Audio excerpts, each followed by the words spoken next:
parler beaucoup, manger l'argent, voyager beaucoup seulement, mais travailler beaucoup, créer des choses, emploi des jeunes, non, non, non. Les dirigeants africains, les dirigeants sont comme ça. Les grandes gueules.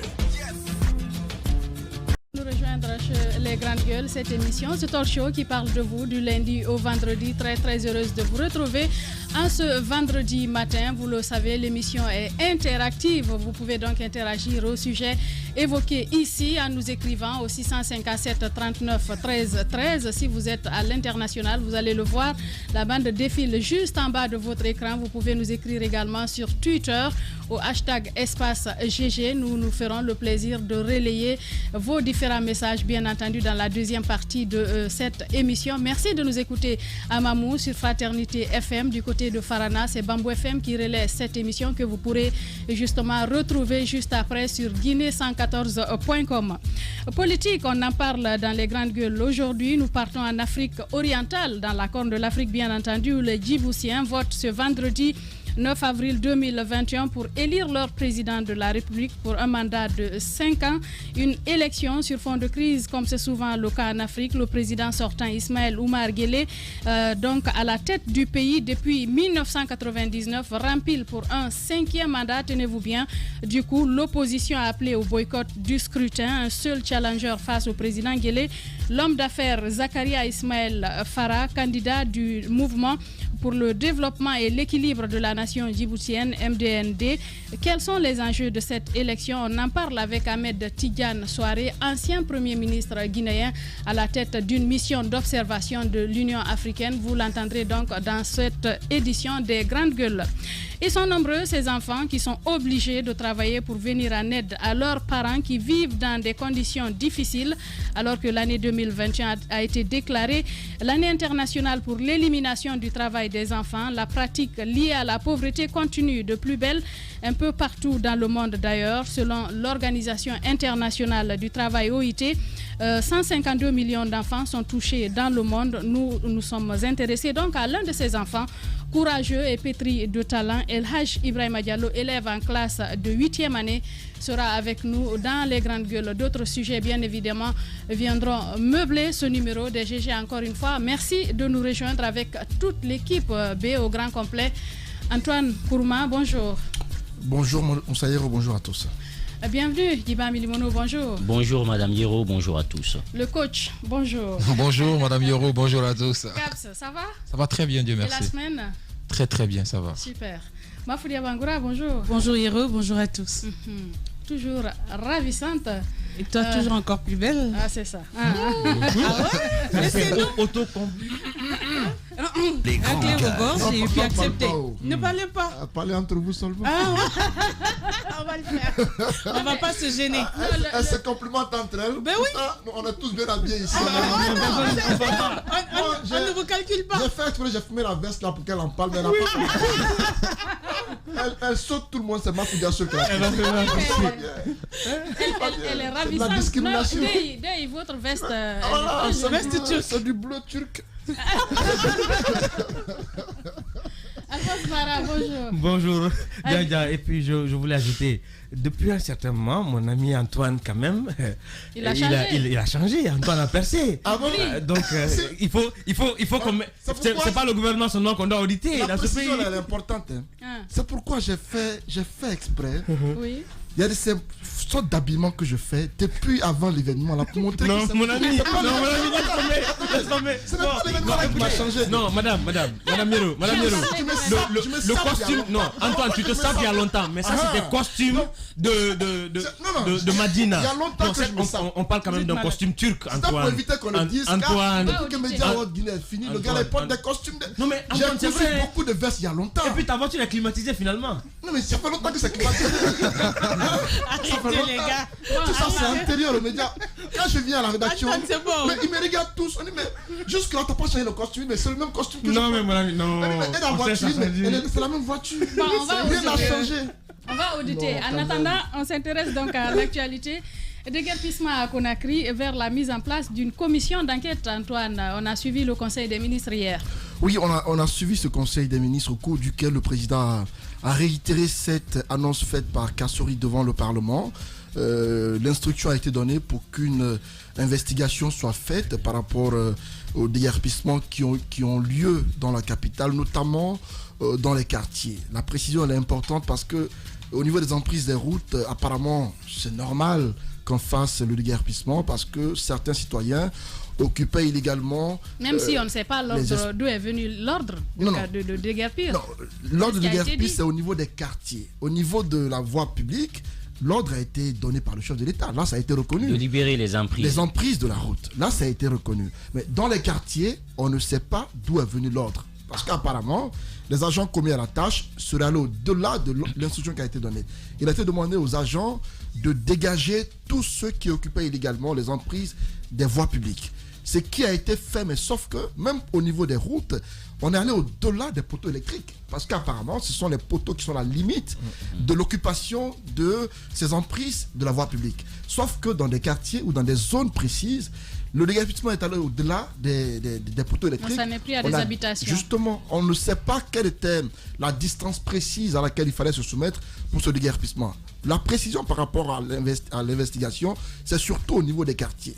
Et l'autre chose qui est rappelée dans ce Conseil des ministres, c'est que ceux-là qui ont été touchés par ce déguerpissement devront présenter des titres fonciers, des titres de propriété qui attestent qu'ils sont les propriétaires légaux des domaines sur lesquels ils ont été dégagés. Et à ce niveau, moi, j'ai une inquiétude, parce que je sais qu'il y a des citoyens qui, depuis des années, habitaient ces quartiers où on construit leurs maisons, et je ne crois pas que beaucoup parmi eux aient des titres fonciers. Parce que, en leur temps, certains parmi eux, à l'époque, il n'y avait pas de titre foncier. Les grandes gueules. Certainement acquis les domaines de manière traditionnelle, avec les coutumières. De manière coutumière, sans qu'il n'y ait ce protocole lié à la conception du titre foncier. Et donc, je me dis que c'est une manière pour l'État... Il faut toujours régulariser quand vous êtes installé sur un domaine. C'est vrai, Madame le savent pas. Mais à mon avis, c'est une nouvelle politique pour ne pas indemniser les gens. Parce que beaucoup n'auront pas ces titres fonciers-là. Et donc, le tort est déjà commis. Pour moi, l'État doit plutôt veiller à ce que tous ceux qui ont été touchés soient remis dans leurs droits, sans pour autant poser comme condition la délivrance de titres fonciers. D'autant plus que ce n'était pas prévu. C'était pas prévu. Donc, à mon avis, un tort qui est commun, qui a été reconnu par le chef du gouvernement devant le Parlement, puisque ça a été fait et qu'on a tendance à sacrifier un ministre. Je le rappelle tantôt, le ministre de l'Habitat, dans les propos du ministre de Kassori, on a eu comme l'impression que c'est lui qui est sacrifié dans les propos. Même si Tibou Kamara hier a tenté de rectifier le tir en disant que c'est tout le gouvernement qui est responsable de ce qui s'est passé. Ce n'est pas un seul ministre qui l'a fait, c'est tout le gouvernement. À mon avis, cet aveu de faute, cet aveu fait par Kassori doit faire comprendre aux gens que c'est une première que le gouvernement reconnaît son tort, mais derrière cette histoire de titre foncier est un faux débat qu'on débat. Alors, moi, ceux qui ont suivi quand même le Premier ministre avant-hier, c'est qu'il décline toute responsabilité dans cette situation. Il peut se couvrir, il peut couvrir le chef de l'État parce que ce qui s'est passé, on le dit encore, c'est une catastrophe avec ces maisons qui ont été quand même cassées. Il ne décline pas sa responsabilité, il dit que le gouvernement n'était pas au courant. Lorsque vous dites que vous n'êtes pas au courant, ça veut dire que vous désengagez. En tant qu'État, c'est ce qu'il fait. Oui, justement, je suis avec vous, malheureusement. On abonde dans le même sens. Voilà, malheureusement, il décline sa responsabilité. Moi, je n'ai rien à voir avec. Parce que n'oubliez pas que l'histoire est têtue. Ce qui s'est passé, un jour, ça va revenir au devant de la scène et on cherchera ceux qui ont été à l'origine de ces casses-là. Parce que des citoyens, je suis d'accord que sur les papiers, vous demandez des donations, ça peut exister. Il y a des citoyens, c'est des donations dont ils disposent. Il y en a, c'est des plans de masse qu'ils disposent. Donc, je pense que à ce niveau, pour ne pas qu'on fasse encore plus de tort à d'autres citoyens, il faudrait accepter que ceux qui ont des donations puissent présenter des donations et ceux qui ont les plans de masse puissent présenter les plans de masse. Parce qu'il y a même des personnes aujourd'hui à Conakry qui ont des moyens, mais qui ne disposent pas de ce papier. Parce que ça coûte extrêmement cher.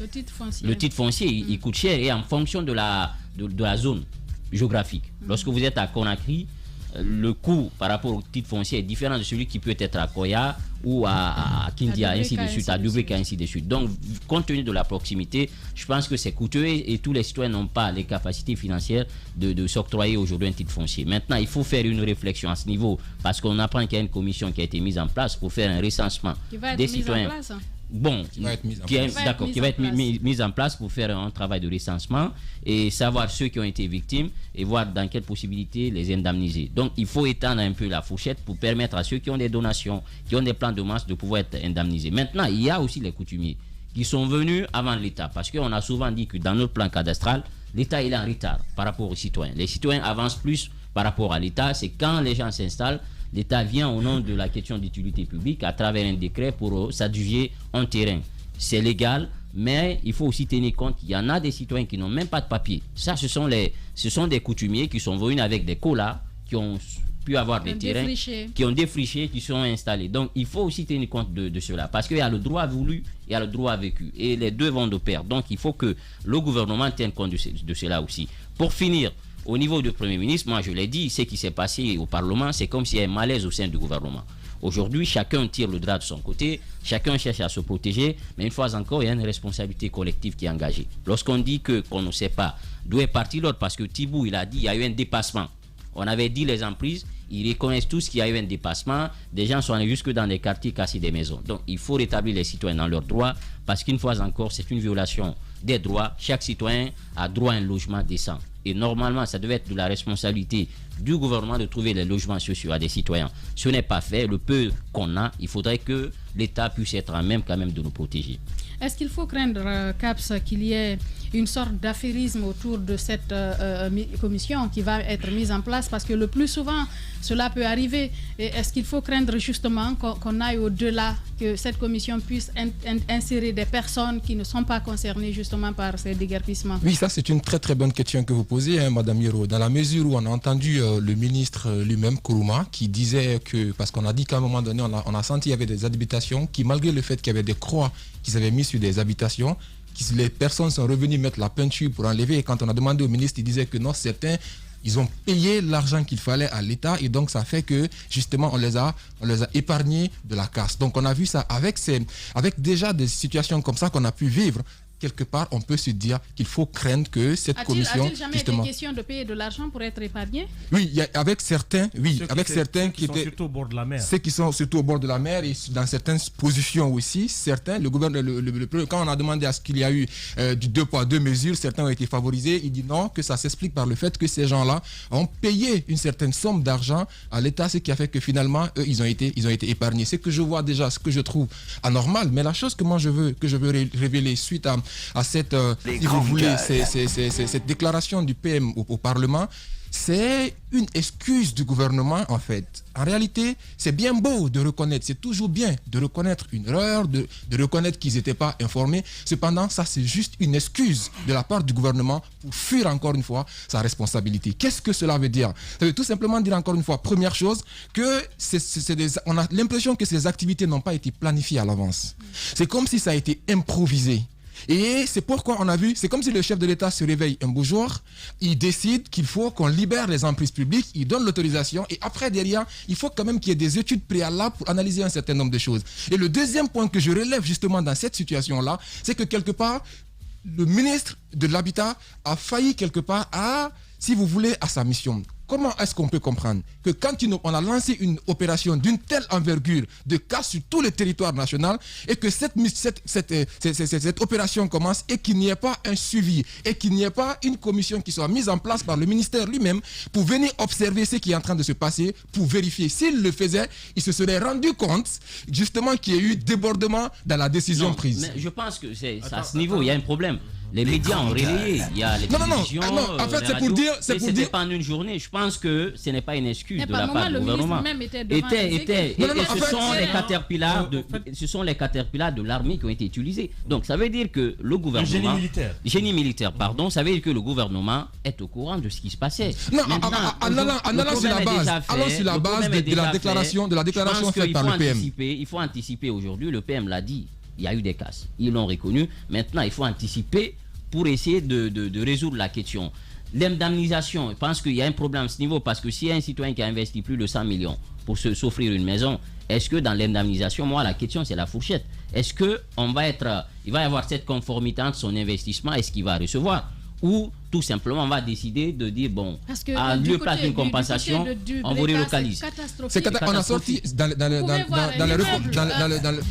R+4 par exemple, on a coupé le bâtiment en deux, c'est terrible. Non, en fait, moi ce que j'ai envie qu'on retienne par rapport à cette situation-là, c'est vrai qu'il faut mettre en place une commission. C'est bien beau de mettre en place cette commission qui va mener ses investigations, etc. Mais aujourd'hui, honnêtement, on n'a même pas besoin de prendre assez de temps pour situer les différentes responsabilités. Et au-delà de ça, cette décision, elle est confuse. Moi, elle est confuse pour moi-même. Quand on dit, par exemple, de libérer les emprises publiques, d'accord? Et si sur les voiries publiques, là, il y a une habitation qui déborde. Donc, ça veut dire que la casse allait forcément toucher cette maison. Et donc, si on dit qu'on a demandé aux gens de ne pas toucher, de ne pas casser la maison des gens, et maintenant, après qu'on se retrouve une maison qui a débordé et qu'on puisse toucher cela. Oui, mais avant qu'il ne parle même de l'intérieur, sa précision, il a d'abord commencé à parler des maisons, des habitations qui ont été touchées. À la base, il n'était pas recommandé en fait, c'était pas demandé. Et après, ils sont rentrés dans les différents quartiers. Mais après, l'autre chose qu'il faut révéler, qu'est-ce qui peut expliquer le fait? Au-delà de tout, il y a un certain nombre le Guinée, il y a une certaine méchanceté au fond de certaines personnes en fait. Quelles que soient les situations qui arrivent, comment tu peux venir? Le reportage est sorti ici à la télé Espace. Ce monsieur-là, ce vieil homme qui était assis, c'était à Dubreka, qui pleurait. Il pleurait et parce qu'il dit qu'il a passé une trentaine, plus de 3 décennies à casser les cailloux. Là, c'est un domaine de l'État qui a été récupéré. Là, c'est différent. Les quartiers, par rapport à ce déguerpissement, c'est un autre projet. Pour celui de la récupération des domaines publics, là ça a été dit. Ça s'inscrit récupéré à l'époque.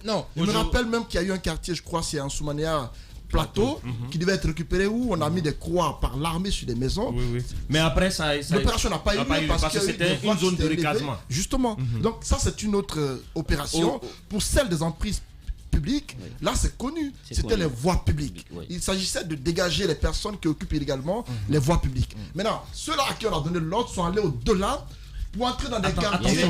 C'est là où le problème se pose. Non. Parce que, écoutez, aujourd'hui il y a un problème qui se pose. C'est pas le même projet. Cet aveu du Premier ministre, c'est un manque de respect à l'endroit de ceux qui ont fait le travail. Le ministère de la Ville et de l'Aménagement du Territoire a tous les plans de Conakry. Il y a ce qu'on appelle le plan cadastral. Le plan cadastral détermine où sont installées les écoles, où sont installées les mosquées, où sont installés les cimetières, quelles sont les voies et quels sont les métrailles pour chaque voie. Dans chaque quartier de Conakry et dans tout l'état du territoire national, il y a le plan cadastral qui détermine même le métrage de la rue qui passe. Quand le président a demandé de libérer les emprises de la route, emprise de la route, ce n'est pas seulement sur l'autoroute ou sur Prince, non. C'est même ces routes-là, ces voies secondaires qui entrent dans les quartiers. Effectivement. Pendant que certains citoyens avaient volontairement construit sur des routes, ils avaient carrément barré la route, établi des maisons. Donc ces maisons-là ont été cassées dans cette mesure-là. Mais ce qui se passe, c'est quoi? Quand je dis que c'est un manque de respect à l'endroit des cadres du département, c'est carrément un manque de respect. Le gouvernement, le président de la République ordonne de libérer les emprises de la route et de récupérer les domaines de l'État. 2 opérations qui démarrent en même temps. Parce que dans plusieurs quartiers de Conakry, il y a des espaces réservés à l'État ou à des investissements publics qui avaient été occupés par des privés. Et le malheur du Guinéen, c'est quoi? Quand il doit acheter une maison ou quand il doit acheter une parcelle, il ne s'adresse pas au service compétent, il s'adresse au chef de quartier qui lui vend ou au coutumier qui est en train de lui céder la parcelle. Ce qui fait qu'aujourd'hui, beaucoup de personnes se retrouvent avec 3 individus pour la même parcelle ou 4 individus pour la même maison. 4 propriétaires pour un même domaine. Le Premier ministre dit qu'il y aura une enquête ouverte pour déterminer qui a donné l'ordre. L'ordre vient d'eux. Qu'ils ne l'oublient pas. Leur malheur, c'est quoi? C'est que quand ils prennent des décisions là-haut, ils gardent le confort de leur bureau, ils ne suivent pas les autres sur le terrain. S'ils avaient suivi le ministre de l'Aménagement de la Ville, Ibrahima Kourouma, avec ses agents sur le terrain, ils auraient compris que les casses des maisons... Non, mais le ministre est là-bas pour ça. C'est le ministre est là pour ça, pour remonter l'information. Attention, Le ministre n'a pas besoin d'être derrière lui. Non, il faut... C'est ça, c'est le lui. ministre suit.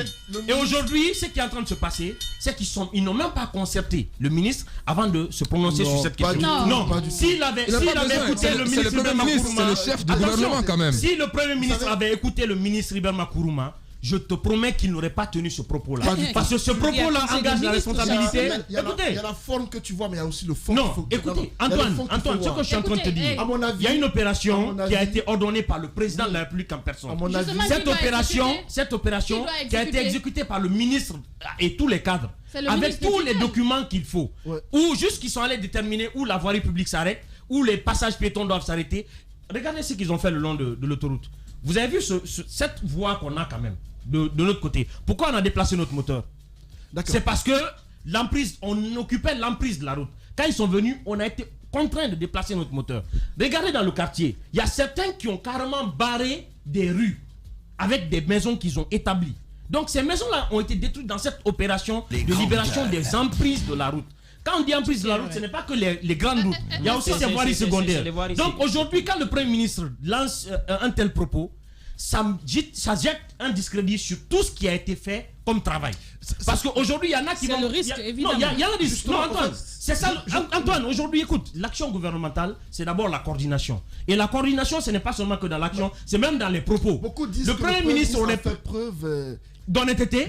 Non, il n'a pas fait preuve de solidarité. Non, on ne parle même pas de solidarité. C'est une grosse faute administrative. C'est le ministre de l'Habitat qui est lâché. Non. C'est le ministre qui est né. On ne parle pas du ministre qui est lâché, on parle d'un conflit national qui s'ouvre. Non, il faut clarifier. Il faut qu'on s'écoute, Alphonse. Est-ce qu'on peut s'écouter? À ce niveau, je pense que c'est le ministre qui a été livré. Il a été livré comme un mouton de sacrifice. Pour moi, tout le monde sait que c'est le ministre qui a exécuté l'ordre. Non, mais Non, il n'a pas dit le ministre. Il vient d'oublier. En fait, il y a un problème. Allez, on se calme. Écoutez un peu. En s'exprimant ainsi, pour moi, le PM a fait preuve de désolidarisation vis-à-vis de son ministre. Attendez, vis-à-vis de son ministre. Antoine, est-ce qu'on a besoin de solidarité quand il y a des citoyens qui pleurent? On est en politique, Madame Hierro. On n'est pas en politique, là. De tels propos, beaucoup pensent qu'il aurait pu faire preuve de diplomatie en employant des termes de nature à ne pas sacrifier son ministre. Aujourd'hui, faites une remarque sur la toile, même dans des... Attends que je finisse. Va s'écouter. Faites une remarque. Mais Alphonse, il faut qu'on On s'écoute, s'écoute. sinon les auditeurs ne comprendront Faites une rien, remarque s'il vous plaît. dans les opinions qu'émettent les gens. Certes, le gouvernement... Mais Alphonse Maratou, mais laisse-moi parler, Alphonse. Chacun de nous observe. Tu as ton observation, j'ai la mienne. Je dis, faites une remarque par rapport à ce que les gens disent. La plupart de ceux qui interviennent par rapport à ce qui se passe, c'est Ibrahim Makourouma qui est indexé comme étant ministre de l'Habitat, qui a exécuté des ordres. La plupart brandissent sa photo sur la toile et certains parlent de lui dans la presse pour dire que c'est lui qui a fait exécuter ces ordres.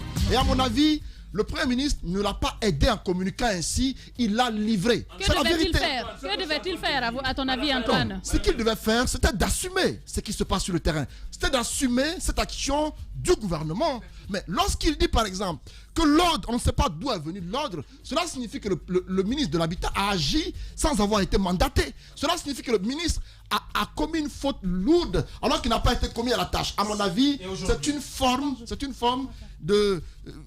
Pour moi, il a été tout simplement sacrifié par son PM. Là, on est dans une logique où Antoine est en train... C'est une faute de communication. Là, on est dans une logique où Antoine est en train de croire que ça puisse être une réalité. Mais comment tu peux même croire qu'il y ait et que le ministre Ibrahim Makourouma exécute cette décision sans que ça ne soit donné par le PM, sans que ça ne soit donné par le président de la République? Comment comprends-tu alors la réaction de Kassory? Non. Kassory peut réagir ainsi, mais la lecture qu'on pourrait faire, ça pourrait être par exemple que c'est une fuite en avant. Ça peut être une couverture. C'est une couverture. C'est pas possible. Écoute, de Kassory lui-même. Mais ça peut au détriment de qui? Parce qu'il y a quelqu'un qui porte le chapeau. Il ne s'agit pas de détriment. Il s'agit un peu plus de lucidité. Écoute, le chapeau dans ce cas-là. Il s'agit de lucidité dans la lecture, justement. Il s'agit de lucidité dans la lecture. On ne peut pas concevoir qu'après tout ce qui s'est passé, que le Premier ministre n'ait pas donné l'ordre ou que l'ordre ne soit même pas venu du président de la République. On peut bien évidemment débattre sur les erreurs qu'il y a eu et je pense que ce sont ces erreurs-là qui ont poussé le président de la République. Justement, je pense que tout est parti de là. Je pense que... Non, avant même ça... C'est là où on parle de l'ambiguïté de la décision. on va s'écouter. Permettons que on va s'écouter. Lorsque le président de la République, lors de l'avant-dernier Conseil des ministres, a demandé, par exemple, à ce qu'il y ait des enquêtes et qu'on essaie de voir quelles sont les personnes qui ont été déguerpies, mais qu'on ne devait pas les déguerpir. Ça, c'était, si on veut, c'était un avant-goût de ce que le Premier ministre a dit, parce que là, c'est même pas comme si on reconnaissait qu'il y avait des abus. On reconnaissait que dans le travail qui était effectué, le travail n'a pas été bien fait et que des familles ont été touchées, des familles qui ne devaient pas être touchées. Donc, si on veut, c'est dans cette logique que le Premier ministre essaie d'expliquer qu'il n'était même pas concerné. Parce que plus tard, je crois, c'était hier, on essaie même d'expliquer cette sortie du Premier ministre. On essaie d'expliquer que quand il dit cela, c'est par rapport aux maisons qui ont été touchées et non par rapport à la libération des emprises publiques. Là, on va se retrouver dans une explication où on essaiera de dire, bah oui, on a autorisé dans ces emprises, il y avait des maisons. Voilà, c'est pourquoi on dit que la décision, elle est confuse. C'est ce que Mohamed Mara essayait d'expliquer. Alphonse Mara essayait d'expliquer tout à l'heure. Alphonse Mara essayait d'expliquer tout à l'heure. C'est très important de faire attention parce qu'effectivement, il y a eu 2 opérations qui ont été lancées en même temps. Et il y a eu des abus. Du coup, lorsqu'on parle aujourd'hui de la libération des emprises, mais on est tout à fait d'accord, nous tous pratiquement, parce que aller sur la route aujourd'hui, ce sont les voies qui sont occupées, et même dans les quartiers, il a expliqué, selon le plan cadastral, il y a des endroits à ne pas toucher, mais c'est touché, il y a des boutiques un peu partout. Quand on les libère, ça pose pas de problème. Et même que ce soit des maisons, de très belles maisons, des étages ou autres, quand c'est sur l'espace public, on peut pouvoir toucher. Mais au-delà, il y a d'autres espaces, d'autres maisons qui ont été touchées, qui ne devraient pas. Et c'est là qu'il y a problème. Maintenant, on essaie de justifier, par exemple, cette sortie du Premier ministre par rapport à cette différence. Quoi qu'il en soit, moi, je suis convaincu d'une chose. Mais c'est toutes ces opérations... C'est un aveu d'échec. Et c'est ça. Parce il faut faire une étude, comme l'a dit. Moi, je ne veux pas aller sur... Je ne veux pas aller sur le même terrain qu'Antoine en pensant qu'on est en train de jeter le ministre Kourma. Parce que ça n'a aucun sens. Parce qu'on serait même tenté d'aller vers là lorsqu'on pouvait s'imaginer que ce scénario puisse être possible, que le ministre à lui seul puisse donner prendre la décision, mais ça, ce n'est pas possible. Il a pris la décision en commun accord avec, c'est le gouvernement d'abord, avant le gouvernement, c'est le président de la République. Donc, ça n'a aucun sens. Ce sur quoi je veux rapidement revenir avant de laisser, c'est par rapport à ces services. Les gens qui occupent des espaces aujourd'hui, allez dans les nouveaux quartiers.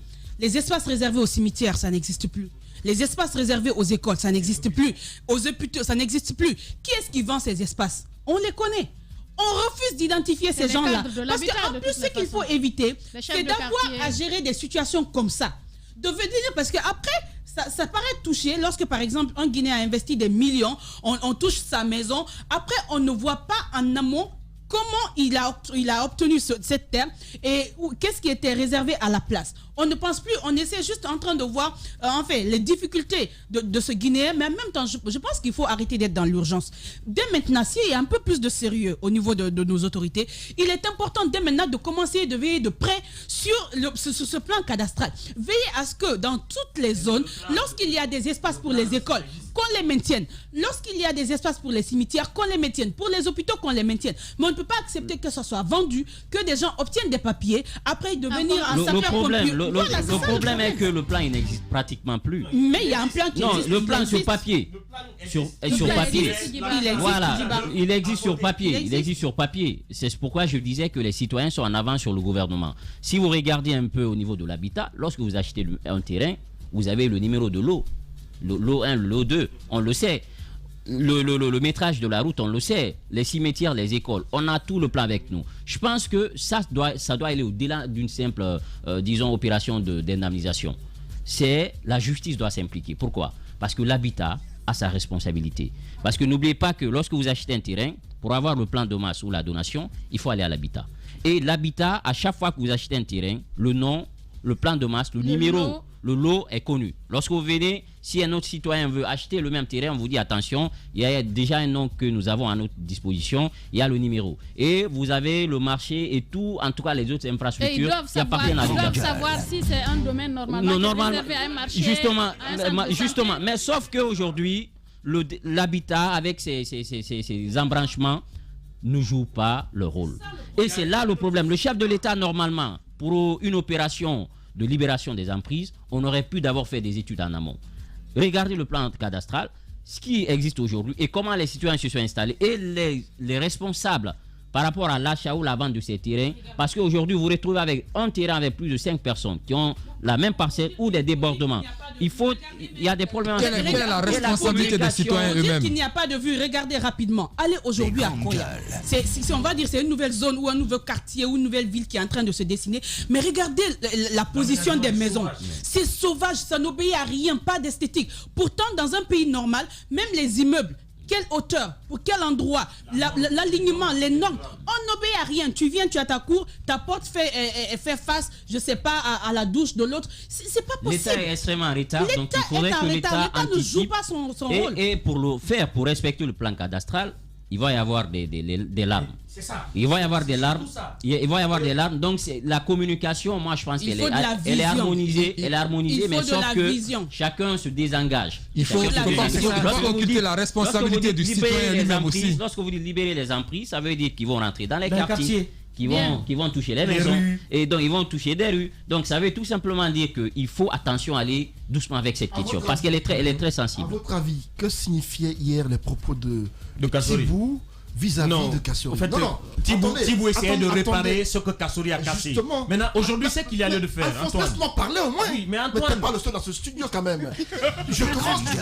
Laisse-moi aller jusqu'au bout. On va leur apporter des hier, les propos de Thibou étaient vraiment clair, c'est une contradiction aux propos de Kassori au Parlement. Lorsqu'il dit par exemple que le gouvernement doit assumer ce qui s'est passé sur le terrain, c'est une façon de dire à son chef du gouvernement, ce que vous avez fait au Parlement est un peu égoïste de votre part. Vous avez semblé vouloir sacrifier une personne alors que c'est tout le gouvernement qui est... Non, c'est pas ce qu'il a voulu dire. C'est pas ce qu'il a voulu dire. Vous avez semblé... Non, c'est pas ce qu'il a voulu dire. Lorsqu'il y a eu l'affaire Zenab Gate, il y a eu ce communiqué qui est sorti. Ce communiqué disant que le gouvernement soutenait ce qu'on appelle Zenab Nabaya Gate. À ce niveau, il y a une solidarité qui a été publique. Mais Antoine, aujourd'hui, il y a un malaise. Il y a un malaise dans le gouvernement. Non, au-delà de ça, aujourd'hui, il y a un malaise dans le gouvernement. On s'écoute, s'il vous plaît. Il n'y a pas de cohérence dans les façons de faire. Kassori communique, Thibou sort de rien pour dire qu'on doit assumer ce qui s'est passé. C'est un désaveu vis-à-vis de son Premier ministre. Il faut le dire clairement.